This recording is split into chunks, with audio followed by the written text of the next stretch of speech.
Atëherë, përshëndetje të gjithëve. Mund ta fillojmë webinarin. Kemi sipas agjendës së dërguar, tema e sotshme e webinarit fundit për këtë javë dhe të parafundit në serinë e webinarëve, pasi javën tjetër do të kemi webinarin e fundit si dhe konferencën përmbyllëse të përcaktuar për të njëjtën, pra në të njëjtën orë. Gjithsesi do ju dërgojmë ftesën në ditët e ardhshme, më të detajuar dhe me folësit e konfirmuar. Ndërkohë sot kemi kënaqësinë që të kemi si folës kryesor, gjithashtu dhe partnerin e projektit, zotin Ioannis Armakolas dhe gjithashtu zotin Bledar Feta, të cilët do të kenë një prezantim dhe më pas dhe diskutim mbi procesin e Berlinit, që është një proces që din shumë i rëndësishëm, sa i takon Ballkanit Perëndimor dhe procesit të Integrimit Europian. Zoti Armakolas dhe sipas biove që ju kemi dërguar, në shifni ka një CV të pasur dhe eksperiencë të gjerë me çështjet e Ballkanit, e një mirë proces të integrimit dhe zhvillimit politike në gjithë Ballkanin. Besoj shumë nga ju mund kenë pas mundësinë dhe ta ndjekin nëpër aktivitete, konferenca dhe në Tiranë. Unë nuk do të mund mbas shumë kohë me prezantimin, sepse një pjesë e mirë ju e njohin, një pjesë tjetër mund të shohin më shumë në bio të dërguara. Pra, pa humbur kohë, doja t'i jap fjalën zotit Armakolas për të nisur prezantimin e tij i pari, më pas do të jetë zoti Bledar Feta që do të vazhdojë me disa aspekte të procesit Berlinit dhe më pas, si dhe të tjera, do të kemi mundësinë për pyetje, komente, diskutime mbi temën. Ioannis, fjala është për ty.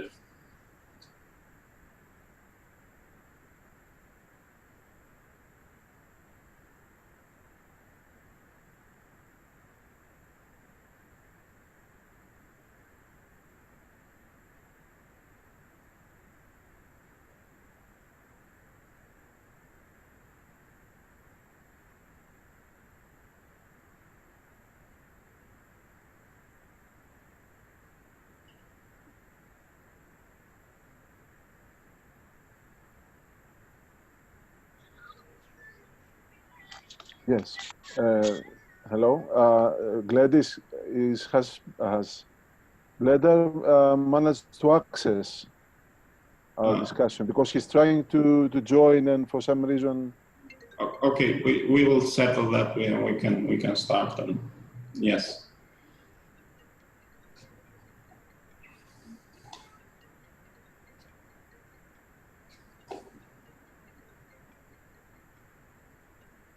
Because we have some requests for users but without names, and we don't allow them. We ask for the name, but maybe there is a problem to include the name. So now he's right. He's putting his name, but he still cannot get access for some reason. Can we?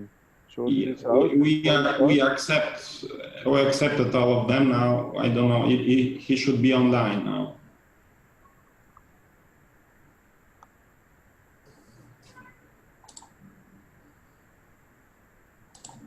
Okay. I don't know what's happening. So he was supposed to speak on in the first part of the discussion, but I can do his part if he cannot join. No, okay, we wait 2 more minutes to see. Okay, okay. So let's do Bledar! Thank you so much.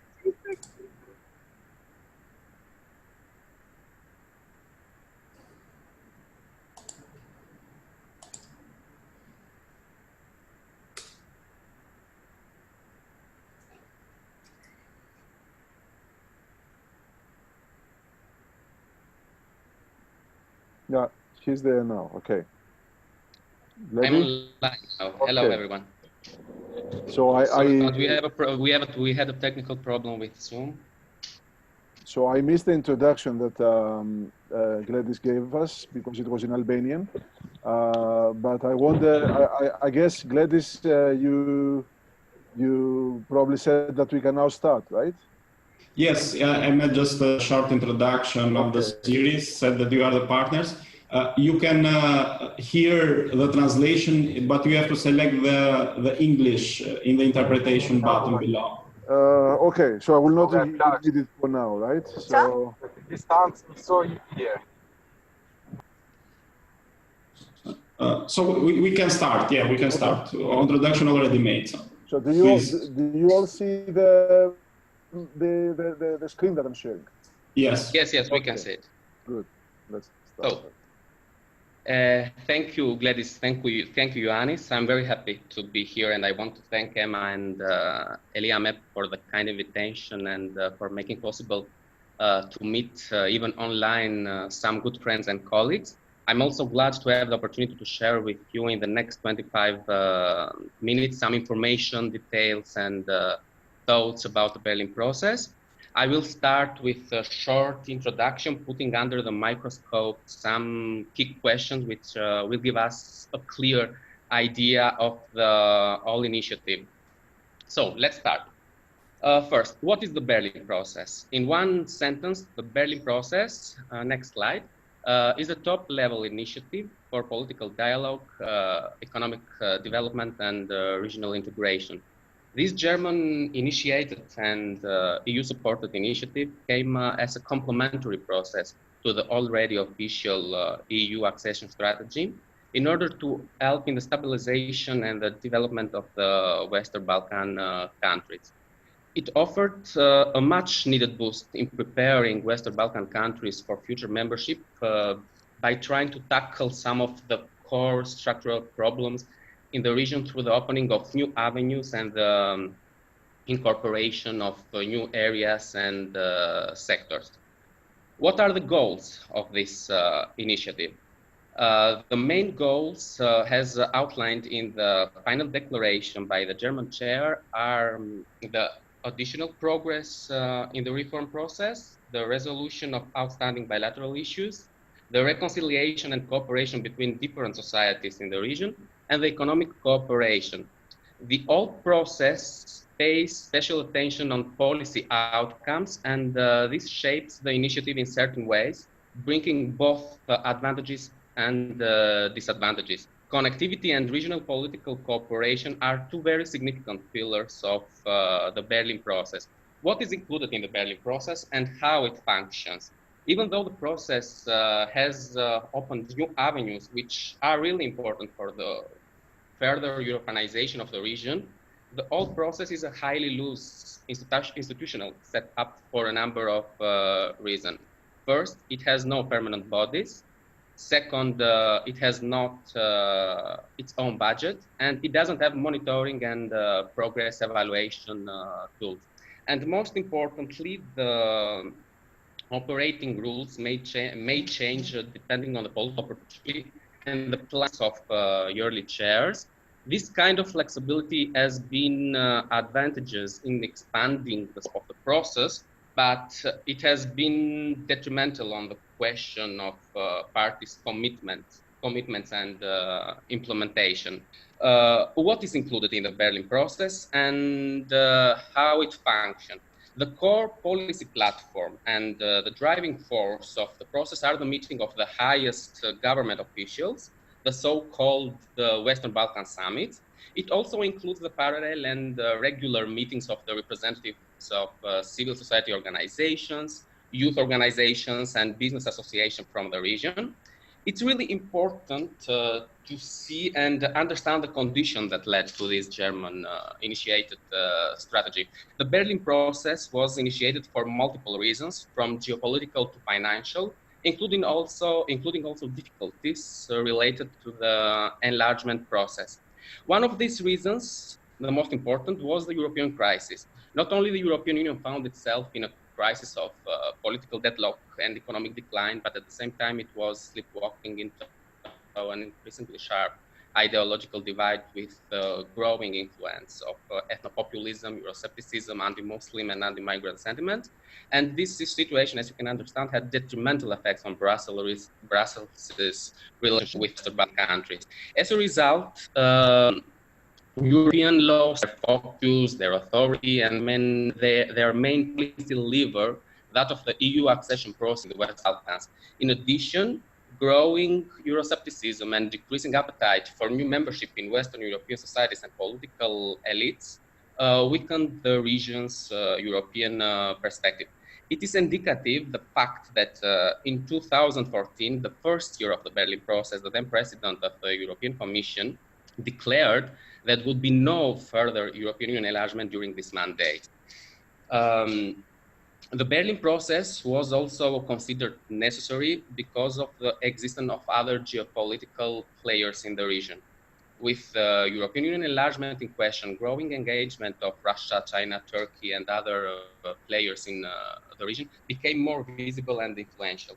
Therefore, for all these reasons, the objective of the German diplomacy was the initiation of a complementary to the EU accession process in an effort to reinvigorate ties with the Western Balkans and to maintain the momentum of the European integration without, of course, the promise of accelerated EU membership. It's time to see who participates in the process. Slide 9. The Western Balkans 6. Bosnia, Kosovo, North Macedonia, Montenegro, and Serbia, while it is taking place with support of the European Commission, international financial institutions, and some of the EU member states, which are part of the process: Germany, Italy, Slovenia, Austria, Czech, and the United Kingdom. The big question is whether the Berlin process is complementary to the Western Balkans accession process.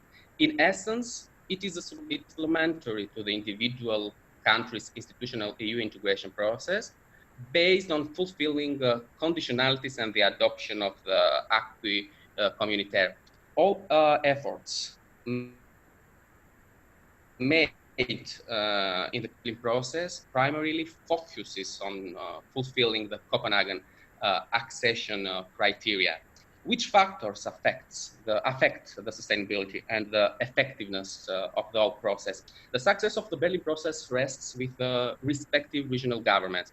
The implementation of the adopted agenda depends on two important factors: on the political stability at home and the capacity of each government to coordinate its institution, as well as on the European Union's institutional ability to address the region problems in order its regional cooperation instrument to become a success story.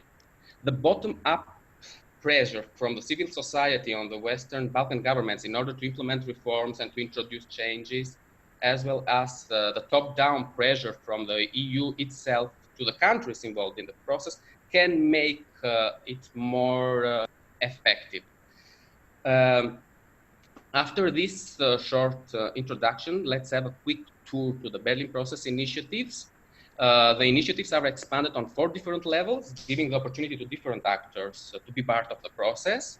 The officials of the Western Balkan countries and the officials of EU member states, which are actively involved in the region's enlargement, participate in the first level. The representatives of the region civil society are participating in the second level, that of the civil society forums, while the representatives of business association, youth organization are represented in business and youth forums, respectively, the third and the fourth levels, as you can see in the slide. The Berlin process assembled 6 high-profile summits and dozens of in-between meetings with ministers, second-tier officials, and experts. The founding summit was held in August in 2014 in Berlin, establishing the agenda and the format of yearly summits. The initially outlined goals and priorities included the strengthening of regional cooperation as an essential basis, the resolution of outstanding bilateral issues in the interest of good neighborly relation and increased stability in the region, the strengthening of good governance. The Western Balkans 6 agreed on a framework to make real progress in the reform process, and also they agreed on increased prosperity through sustainable economic growth. infrastructure and energy interconnectivity, a more visible civil society, and enhanced youth exchange were the key areas where the Western Balkan governments agreed to engage more in the next couple of years of our summit. The Vienna summit after the Berlin. The Vienna Declaration indicates the most prominent topics: connectivity at the top, followed by youth cooperation and the solution of bilateral disputes. The participants in Vienna agreed on a list of specific regional transport and energy priority projects, as well as on soft transport and energy-related measures with specific timelines, the implementation of which is to be assessed yet. Issues such as the fight against extremism, radicalization, as well as the refugee challenge were included in the agenda, creating the precedent for the inclusion of other topics in the course of future summits. This development showed that the agenda of the Berlin process is not strictly fixed. It can be expanded during the years, and revision is not excluded. Vienna hosted a special civil society forum in parallel to the summit, which was considered novelty. Another important summit achievement was the adoption of the Declaration on the Solution of Bilateral Disputes and the joint declaration for the establishment of the Regional Youth Cooperation Office, RYCO. The Berlin process and the preparation and outcome of its annual summits depend to a great extent on follow-up meetings on the different thematic dimensions. Between the first two summits, for example, 7 follow-up meetings took place and 5 joint statements were signed, which later were translated into specific proposals in Vienna. Such meetings and events in between summits serve as a joint platform for discussion and selection of regional projects of common interest. The main problem during the Vienna summit was the non-existence of formal reporting on the progress achieved so far. However, the border agreement between Bosnia and Montenegro and the border agreement between Kosovo and Montenegro were considered as potential targets of success. That time. The Paris summit after Vienna did not bring significant advancement in the majority of the areas covered by the Berlin process, with a notable exception of the establishment of RYCO. In Paris, the focus was placed on the youth cooperation. The most important positive results and effects of this summit were the intergovernmental agreement on RYCO, on the establishment of RYCO. This agreement represents a very concrete step in improving and institutionalizing regional cooperation of young people. It was seen as a major step in order to heal the wounds of the past in the region. Additional confirmation and clear repetition of the message that the future of Western Balkans lies in the European integration, indicating that the integration process may be slowed down, but not abandoned or questioned. Further strengthening of economic cooperation, mostly through the business forum held on the margin of the summit. It should be noted here that the Paris summit, unfortunately, had only minor effect in the area of resolving bilateral disputes, although readiness for solving these issues was affirmed. The final declaration recalled the importance of regional cooperation for the settlement of outstanding bilateral issues as a follow-up to the Vienna summit, but it failed to add any new input regarding this issue. 1 year later in Trieste, the Trieste summit reviewed progress in the implementation of the projects that were launched at the 2015 and 2016 summits, mainly in the area of transport and energy, including a roadmap for establishing a well-functioning regional electricity market. In Trieste, the parts agreed also on the establishment of the transport community and on a joint initiative to accelerate regional economic cooperation and developing a regional economic area. The summit in London. The United Kingdom government hosted the summit in 2018 and the time of Brexit negotiation. In fact, according to the original framework, the London summit was supposed to be the last one within the Berlin process, but the framework was already expanded in Trieste in order to include more summits in the future. One of the main aims of the London summit was to contribute to increasing economic stability with a view to improving the business environment. The UK government made an offer to strengthen also the rule of law and security dimension, the smart growth through digital transformation, education, innovation, and youth. The fact that the infrastructure and the energy stayed in the focus of the EU Western Balkan Summit in Sofia a few months ago, and the fact that the meeting of economic ministers was held in Vienna days before the London summit made many analysts characterize this summit as a failure. The London gave the impression that the process has been losing somehow its sight and has been conducive to alternative choices instead of continuing with the already marked course. The Poznan summit, the sixth and the last one, in Poznan, the Western Balkan leaders reaffirmed their strong commitment to the regional economic area and the implementation of reforms. It was also endorsed the Declaration on Recognition of Higher Education Qualification, which sets forward an automatic recognition model for higher education qualification. The leaders in London endorsed also the joint statement on clean energy transition in the Western Balkans. This confirms their will to align with the European Union's energy, climate, and environmental policy and the long-term objective of the Paris Agreement. Unfortunately, the Poznan summit ended with only declaration-type provision, leaving states a wide margin of discretion in the implementation of the declared objectives. In slide 19, you can see the civil society forums held in the context of the Berlin process, which is part of its original design. In 2014, the leaders of the Western Balkans and the EU underlined the indispensable role of citizens and their organization in the decision-making process. It was not a formal concession to civil society, but the acceptance that the fact that it possesses expertise and research capacities for policy planning within the framework of the Berlin process, and the acceptance that without the influence and the consensus of citizens, the necessary reforms cannot be implemented, but only imposed. For these reasons, the Civil Society Forum was launched in 2015 as a platform that today gathers a big number of think tanks and policy-oriented civil society organizations, playing a crucial role in the initiation of different initiatives.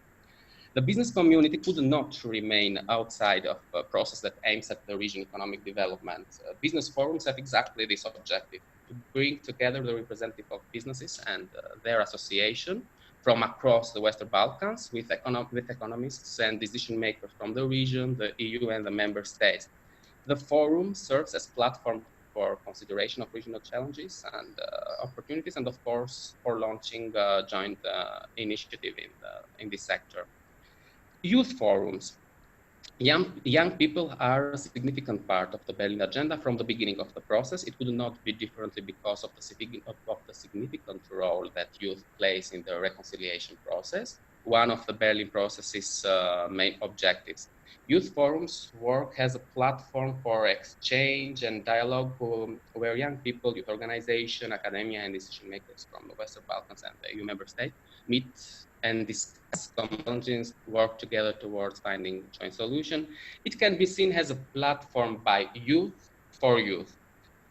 As I have already mentioned, and as you can see in slide 23 and 24, the Berlin process has opened a number of new avenues.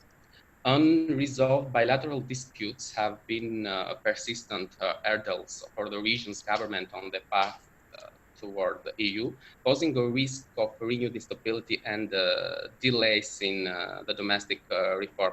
This is why they have been encouraged to proactively try to exclude the possibility of such bilateral issues meddling with their EU accession process.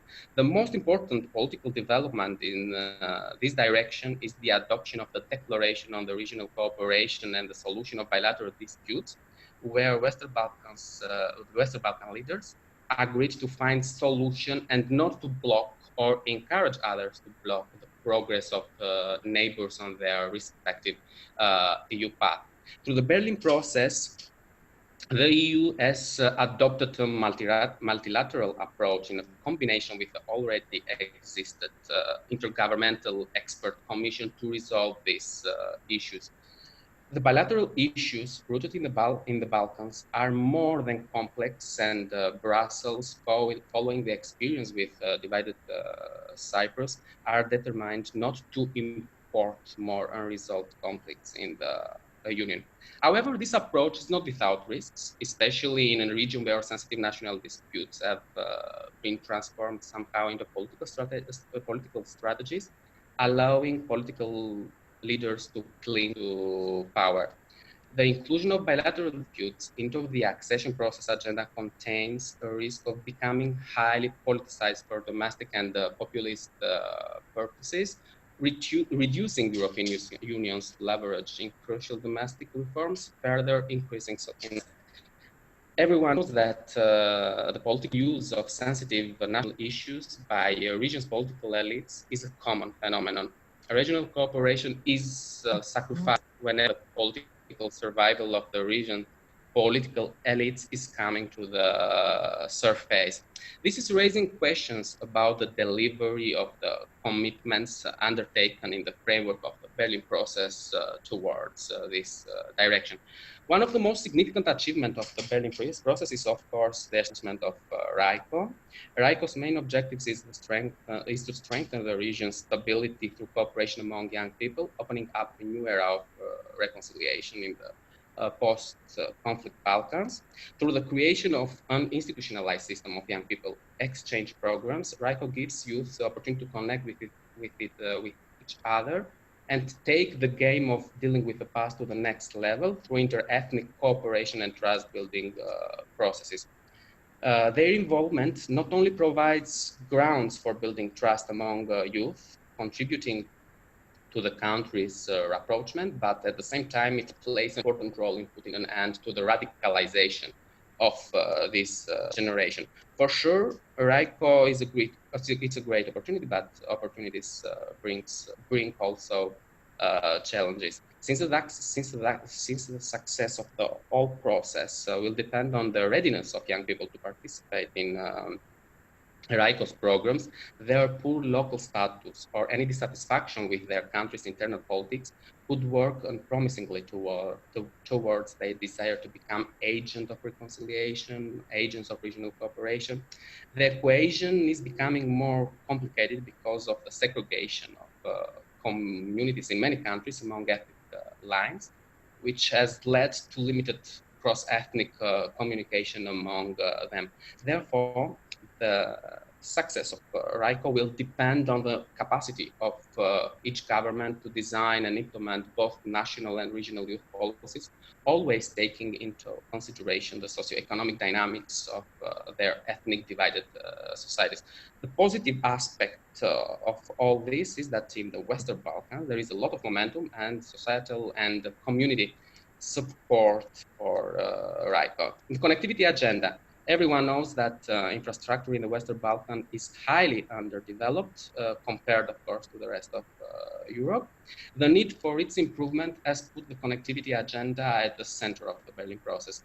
The aim is to connect the region to the European core transport network by investing in a number of transport and energy infrastructure projects. The 2018 Western Balkan Strategy and the EU Western Balkan Summit in Sofia at the same year further enhanced the focus on connecting people in the region in different dimensions. As part of an ambitious plan to connect Europe from east to west and from north to south, the European Union is expanding the core energy and trans-European networks to the region. Under the connectivity agenda, the Western Balkans transport network has good potentials for development, modernization, and investment through different grant mechanisms that are pledging funds and loans to beneficiary states to co-finance infrastructure projects. This is why the Western Balkan 6 have made the connectivity agenda one of their highest priorities. The business world. Having a vital interest to improve the business environment in the region, the chambers of commerce from the Western Balkan 6 joined efforts to create a body of regional cooperation, the Chamber Investment Forum. The forum was designed to improve bilateral and multilateral dialogue among the chambers of commerce and to strengthen the collaboration between the private sector and the respective governments in the region. By representing the voices of over 350,000 companies, the forum has the potential to be one of the most effective tools of business diplomacy. It is true that the world of business is one important mechanism that links societies, but its effectiveness cannot exist without a political support. The West Balkan countries have also agreed on the establishment of the Western Balkans Fund with the mission to provide financing of small and medium projects in the field of common interest. The whole initiative is inspired in the experience of Visegrad Group countries cooperation with aim to develop people-to-people contacts. In the energy sector, the region's governments have agreed through the Western Balkan Sustainable Charter to increase the sustainability of national and regional energy markets. The main objective is the development of a more sustainable energy sector under three conditions: improve the governance of energy efficiency, implement smart support measures improving sustainability of energy systems, foster climate action and transparency of sustainable energy market. In line with the 2015 Paris Agreement on climate change, this declaration defines the steps for implementing an agenda that leads to energy efficiency improvements and to the broader use of renewable energy in the region. This will be crucial not only for delivering the commitments made by the countries under the Paris Agreement, but will also contribute to the global response to climate change. In Trieste, the Western Balkan leaders agreed on an action plan to develop a regional economic area to consolidate a market of some 20 million people and so attract investment and generate growth and job. The multi-annual action plan for a regional economic area puts forward a structured agenda for regional economic integration, namely promoting further trade integration, introducing a dynamic regional investment space, facilitating regional mobility, and creating a digital integration agenda. This will enable an unobstructed flow of goods, services, capital, and highly skilled labor, making the region more attractive for investment and commerce, and accelerating convergence with the EU. One other major breakthrough in 2017 was the signing of the Transport Community Treaty at Trieste again, as a continuation of Southeast European Transport Observatory, which is in place since 2004. The key objective of the treaty is a deeper integration of the Western Balkans region with the EU transport market towards common standards, network efficiency, and quality of service offered to citizens and businesses. The treaty is intended to stimulate the harmonization of national transportation legislation and bring Western Balkans countries in line with EU law. One very significant outcome of the London summit was the joint declaration of missing persons, a both political and humanitarian issue that will address the consequences of the Yugoslav wars. Western Balkan 6 in London acknowledged that the need to deal with this issue more intensively. The joint declaration on war crimes is also linked to the consequences of Yugoslav wars and the challenge of reconciliation and human connectivity. Region's governments recognized the increased urgency to end impunity and overcome the legacy of the past, including through justice for all victims of past atrocities. This declaration affirms the rule of law, which is a central tenet of the European Union accession process. The Berlin process is also providing a well-deserved and necessary attention to the Roma minority through the declaration of Roma integration within the EU enlargement process. This declaration came to cover the existing gaps in the protection of minority groups. These steps, which puts Roma at the heart of European Union's minority protection system, is particularly timely, has helped to assuage in some ways disappointment created by the severe living conditions of Roma in the Western Balkans. However, these are only declaration type provision as we have already mentioned. The sustainability of the process and the ground implementation of targets stemming from it will depend on the existence of political will and the social precondition which influence the attitudes of policy makers. This, of course, calls for a well-designed planning and strategy to make visible the ground impact. Western Balkans countries and Brussels should bring this initiative to the citizens by placing European Union's policy in the local socio-economic and political context in an effort to fix its inherent limitation and shortcomings. The European Union needs also a new and a more comprehensive approach to better support Western Balkan countries in line with the new on-ground requirements. And I will stop here for Mr. Armakolas to continue, and we can discuss further details about the issues touched during the questions and answer session. Thank you very much. Thank you, Gladys.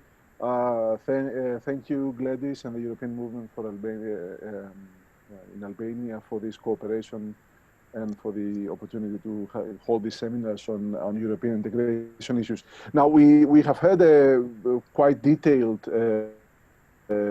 overview of the formation, evolution, successes, work implemented by the Berlin process. A lot of it is, as you can imagine, based on how the Berlin process participants themselves, the member states, view what they have done. So we will now take a step back and try to evaluate the Berlin process as much objectively as possible, of course, and discuss the strengths and weaknesses. I think this is an exercise that is very important because the Berlin process has not been around for too long. It's only about 7 years, but they have done a lot so far, or they have promised to do a lot. So it's important to see whether this is a successful initiative or not, and what to do with it in the future. So in the next 20 minutes, I will speak about the strengths and weaknesses of the Berlin process, and then very briefly, I will present six scenarios for potential evolution of the future of the Berlin process. And I hope I will manage everything in 20-25 minutes. Maybe let's start with the strengths, and I will start with the question of institutionalization, which I think is very important. It has already been mentioned by Gladys. Institutionalization, we mean that this initiative is quite loose in terms of processes and bodies. Then there is not much of permanence. You can imagine a highly institutionalized organization is, for example, the European Union. It has treaties, it has processes, budgets, of course, its own government, which is the Council of Ministers, its own public administration, which is the Commission. So it's a very highly institutionalized organization. The Berlin process is none of that kind. There's no secretariat, there's no budget, there is no permanent bodies, there is other than the summit, which is not really an institutionalized body. So a lot of it is very loose. Now, this can be seen as an advantage. In what sense? Because it is still a very loose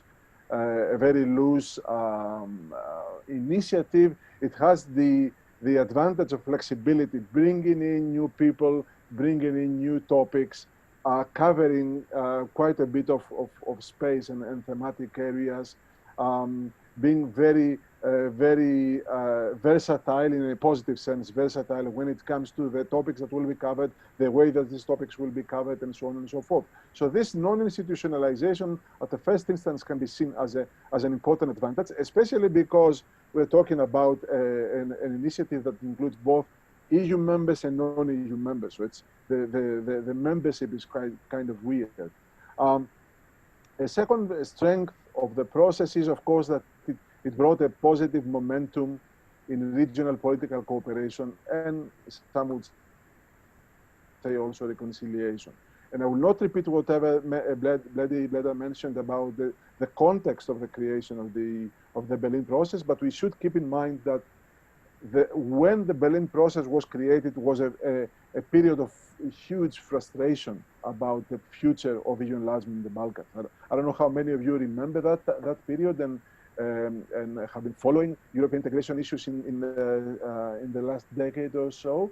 But when 6 years ago the Juncker Commission came to power, the frustration in the Western Balkans skyrocketed. A lot of ordinary citizens, but also politicians, thought we will never join the European Union. So this is what Berlin process, to some extent, managed to do. Created a momentum, or maintained rather the momentum that this region has some sort of connection with Europe, has a process through which, at the end of the day, it can join the European Union. And also create the momentum of political cooperation in the region. I mean, we should not forget that the countries involved in the Berlin process are also many of the countries that fought, or most of the countries that fought the wars in the 1990s. There's still unresolved status issues, unreconciled societies, problems of war crimes, missing persons that we saw earlier. So all these, the fact that you have leaders and also middle-level officials, civil society, business people from countries that still, to some extent, consider each other as enemies, have hostile relations, meeting these people, officials, civil society, etc., meeting at least every year, in most cases more often than that. It's a very important positive momentum. So both at the level of the enlargement process and at the level of relations between the countries, this has been a strength of the Berlin process. Now, another strength is that the Western Balkan countries, of course, could benefit from new avenues opened by the entire process. There's not much that is totally new in the thematic areas covered by the Berlin process. Of course, if you take all the negotiating chapters or all the clusters, we would say these days, yes, one way or another, everything is there. But not everything is there highlighted or exemplified in the way that has been emphasized, has been made top priority during the Berlin process. So somehow the Berlin process has taken out of the various chapters and a very long process of joining the European Union, has dragged under the carpet some issues and brought them to the fore to discuss, to cooperate in the regional context and also between EU and non-EU countries. And this has been very important, of course, to the extent that the member states, or rather the members of the Berlin process, or the countries involved in the Berlin process, were interested to pursue these policy areas. Another strength is considered to be the regional cooperation. I have mentioned already the political cooperation in the region, so I will not talk more about it. It's important to keep in mind that all these things happening, processes, meetings, coordination, signing of treaties, it's all about, of course, regional cooperation. The end objective or the aim or the vision is to join the European Union, but all this is happening through a strengthening of cooperation, a strengthening of coordination at the regional level. So you can imagine how much the Berlin process has, in fact, stimulated the regional cooperation in extents that was not possible by the Regional Cooperation Council or other regional cooperation initiatives like the Southeast European Cooperation Process, etc. Another strength of the Berlin process is, of course, the civil society inclusion. The civil society in the region is very active, is very vibrant. In some countries, is more interesting and more vibrant and more active than the officials themselves, than the policymakers themselves. But of course, as you very well know, and of course, civil society is one of the necessary ingredients of a democratic society, of a consolidated liberal democracy. But as you very well know, in the region, the Western Balkans, I would say the inclusion is very weak.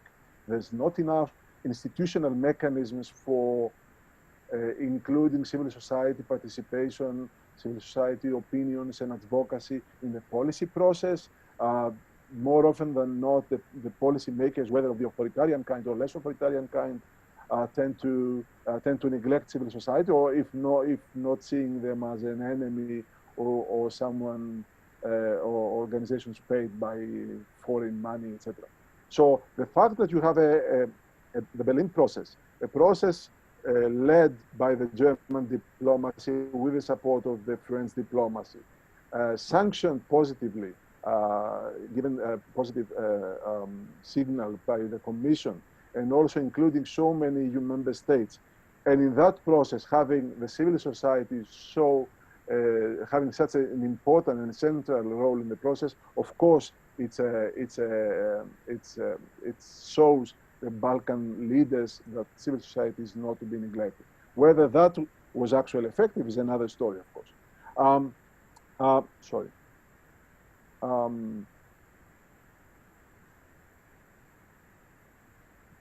I would move to the weaknesses, which is a longer list, not because I think it's a failed process, but I think there are serious weaknesses. And I will start with the same feature that we mentioned earlier as an advantage, and we see that is also a disadvantage. And this is, of course, the loose institutionalization, the loose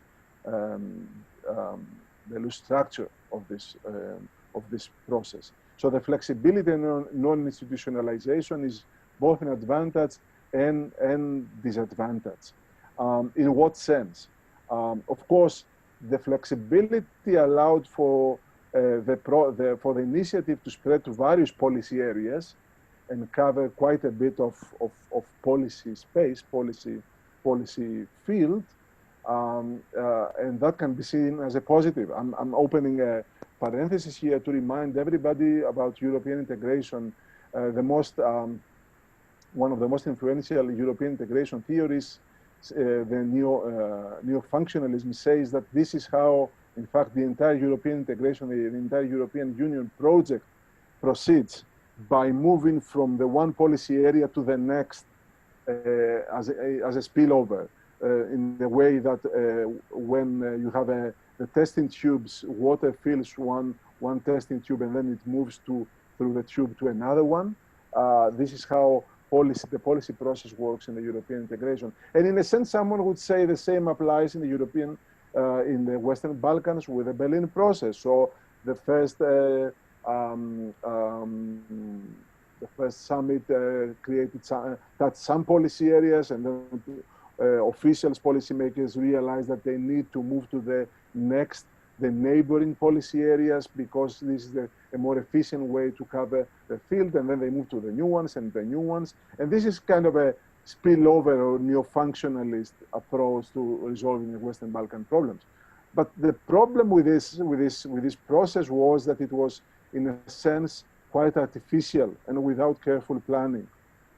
So we saw in the Berlin process every year adding new and very important, heavy policy areas with a lot of vested interest, with a lot of financial, economic, or even political implications on top of others, one after the other, and having, after 6-7 years, a huge list of policy areas and priorities and pledges and commitments by the members of the Berlin process. But that happened too fast, and in a way artificially, that the Balkan leaders, because these were presented to them, they said, yes, we will do it, but of course they did not consider the planning, they did not consider the implications, and they did not necessarily mean that they wanted to really cover all these areas. One of the problems, and this is another weakness of the process, is that there was no monitoring mechanisms. This has been mentioned also by Bledar. There is no toolbox, no reporting mechanism. So countries move from the one summit to the next. They have their in-between meetings by officials, which are, of course, an important coordination process, but there is no specific mechanism, there are no sanctions to begin with for the countries of the Berlin process if they don't implement the commitments or if they don't implement what they pledged in previous summits. So in a sense, there is no real impact assessment, there is no assessment of whether something has happened or not. And of course, there is no, in that way, there is no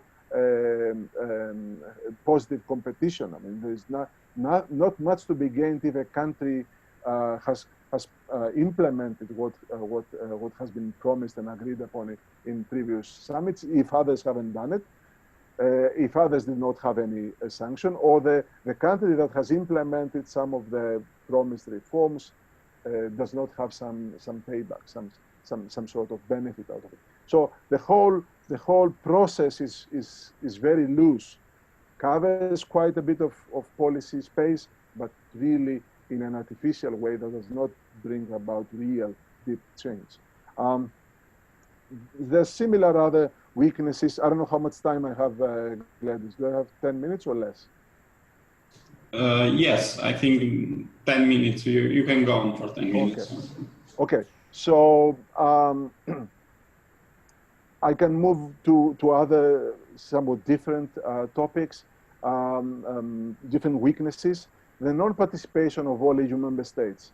Now, let me be clear, the fact that this was a limited participation only was also one of the reasons that it was flexible, and was also one of the reasons that it was not dragged down by bilateral disputes. But of course, it was kind of weird to have a summit in Poland or a summit in London, a country that was exiting the European Union at the time, in Poland, a country with serious deficiencies in rule of law, and at the same time not having included properly in the process countries in the region which have not only presence and vested interest in disputes with Western Balkans, but even possibilities for cooperation. So you have France, but not Greece, you have UK or Poland and not Bulgaria and Romania, and so on and so forth. So in a sense, it was kind of weird who was part of this process or who is still part of this process and who not. Is kind of random, or even I would say the perception is that it has to do with the German diplomacy and who's friends with the German diplomacy. In a sense, it has reconfirms the perception of patron-client relations. If you're good with Berlin, then you're in the process, or maybe you have more possibilities of joining the European Union, like it happened with Croatia before. If you're not good with Germany, then you're out of this game, which is very important for the region. So all this created quite a bit of anxiety, especially in the countries, especially EU member states, which are not or were not part of the process. For example, Greece and Bulgaria. And this is where the bilateral disputes come in. And someone would argue, well, yeah, bilateral disputes was one of the key commitments or one of the key priorities of the Berlin process, starting from Vienna, if I'm not mistaken. But then you had serious successes in resolving bilateral disputes in the region. And this did not happen in the context of the Berlin process. And keep in mind which were the most important successes in bilateral disputes in recent years. That's the the Bulgaria-North Macedonia agreement and the Greece-North Macedonia agreement. Both of these countries, Greece and Bulgaria, were outside the Berlin process. And remember other persisting disputes. For example, the Montenegro-Kosovo border delimitation, or the major conflict in the region, the major dispute, the Kosovo-Serbia. And these are, of course, countries which were inside the Berlin process. So it's not like the Berlin process actually did much to resolve disputes. It was a priority, but no one can actually realistically say that there was much achieved. And I will close the weaknesses with one mention of the connectivity, and then I will talk for 5 minutes about the scenarios. The connectivity became a priority of the Berlin process also because 7 years ago it became very evident that the EU was not the only game in town. There were other non-EU players which intended to increase their footprint and their influence in the region. Primarily Russia and China, but not only them, Turkey and others. So what happened since the start of the Berlin process, which had the connectivity as its main objective?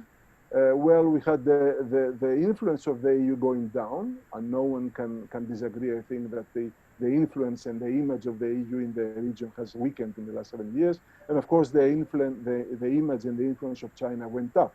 So for a process that had its inbuilt the connectivity, European connectivity component, someone could say that this was, of course, a failure or a serious weakness. So what happens next? We have the recent developments also. Very briefly, I will remind everybody, and we can discuss more if you want during the Q&A.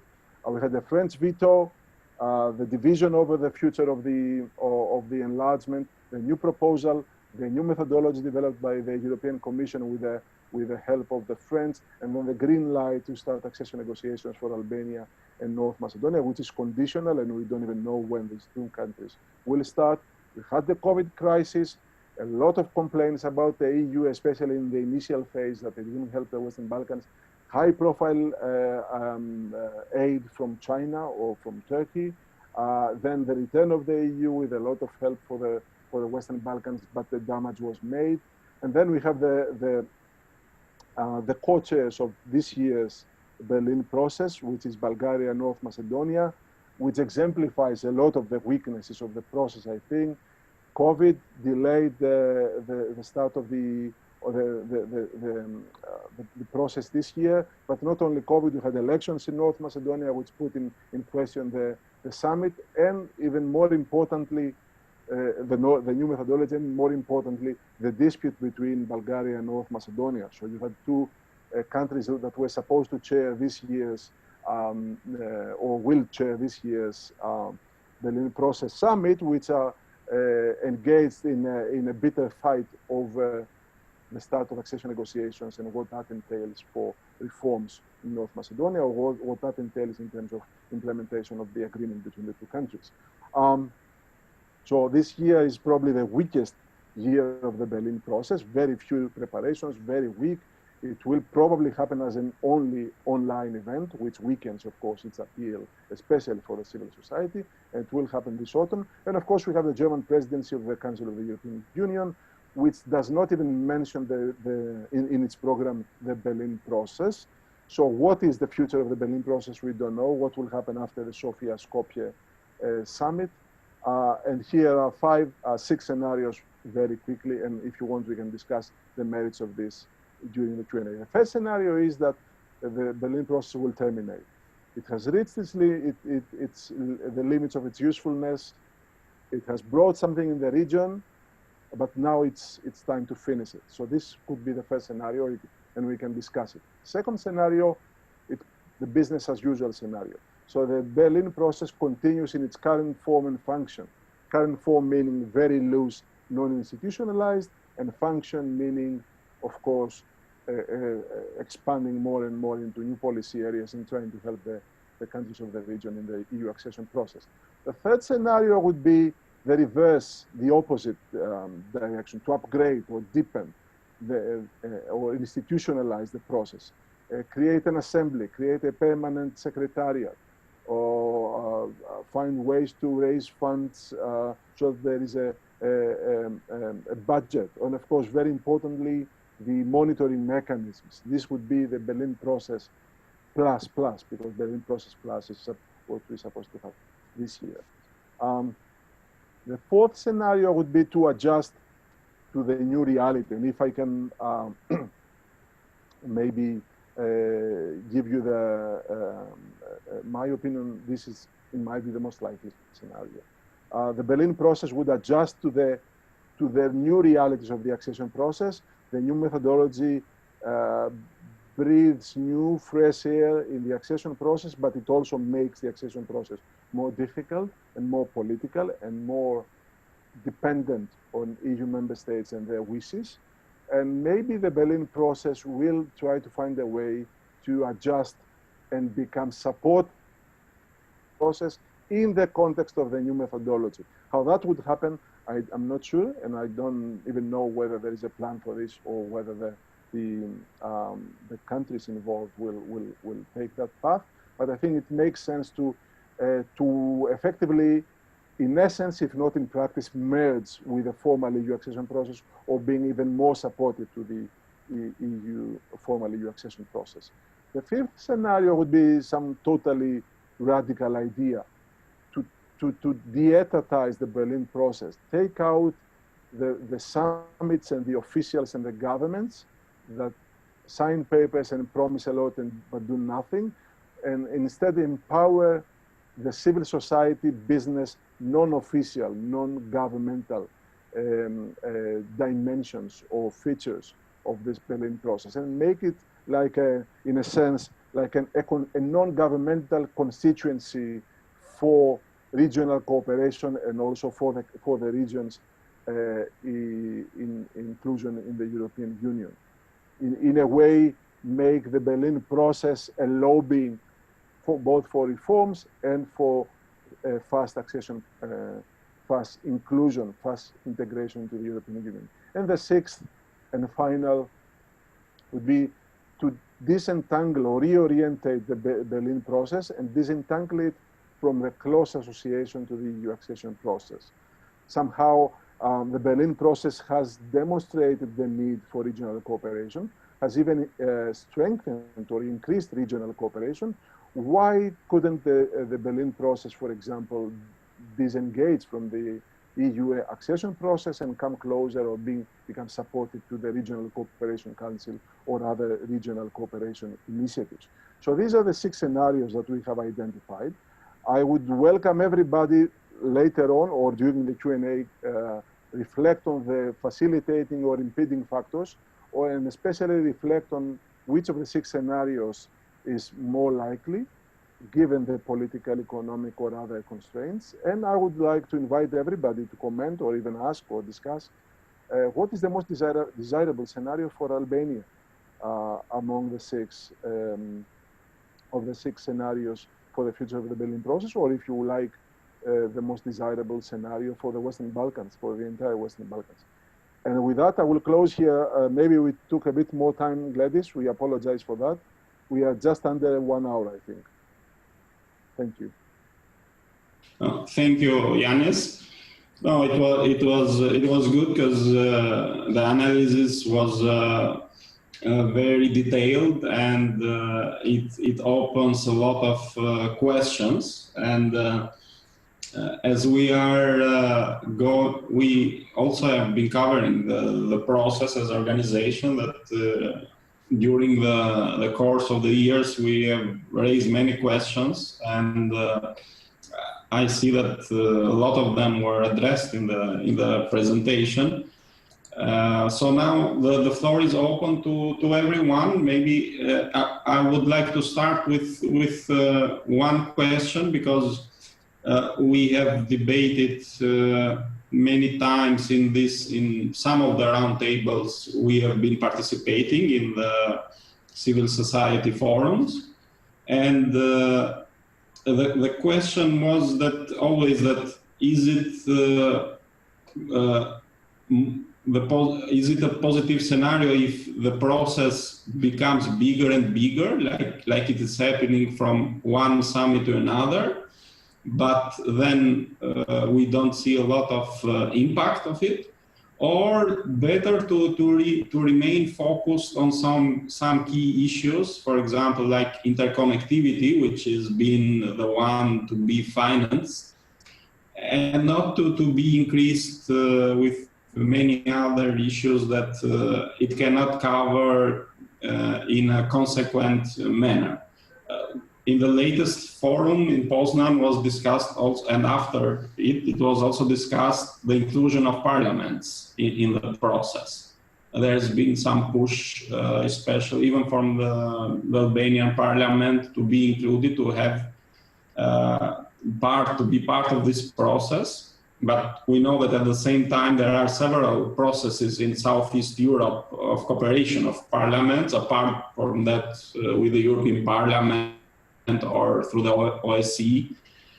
So basically, the question is that what is your opinion that regarding the Berlin process being going wider, or it's better to go deeper in?